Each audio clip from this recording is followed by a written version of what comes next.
תפסיק בבקשה, בבקשה, בבקשה, מתחנן בפניך אחי, שתפסיק להאמין למה שמוכרים לך בסרטוני יוטיוב ובפוסטים ובכל התחום הזה.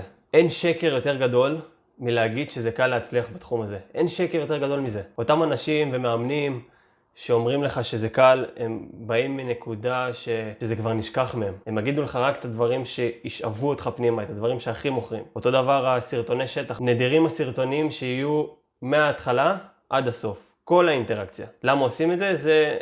בוא אני אגלה לך סוד, זה משהו קטן שקוראים לו פלאש גיים, שנותנים לך את הסצנות ואת החלקים הכי מעניינים, ואז אתה אומר, what the fuck, כאילו, איפה כל שאר הסרטון? ואנשים שאין להם מושג, והם רק רוצים כבר את התשובה, הם כאילו ניסו הכל ונמאס להם, יכולים ליפול בזה בקלות. ככה. אני רוצה שתהיה חכם לגבי הבחירות שלך, לגבי ההחלטות שלך. אל תאמין לכל דבר, כי בסופו של דבר, אותם אנשים הם אנשי שיווק ומחירה מעולים. תבחר נכון, אחי.